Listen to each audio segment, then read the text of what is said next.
Kita ke sorotan hari ini, Saudara. Pelaku pembunuhan pegawai Bawaslu Kabupaten Ogan, Komering Ulu Selatan akhirnya menyerahkan diri. Motif pembunuhan karena pelaku tersinggung dengan perkataan korban yang tak lain adalah kekasihnya.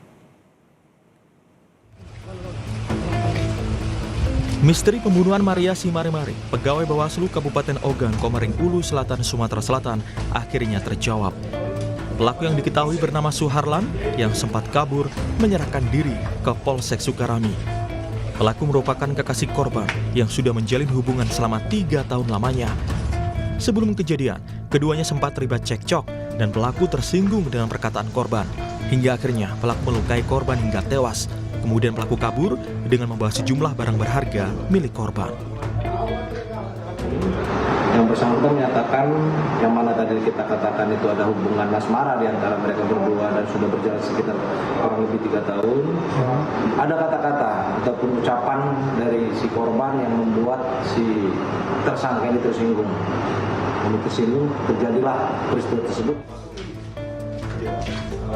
Pelaku kini sudah ditahan dan menjalani penyidikan lebih lanjut.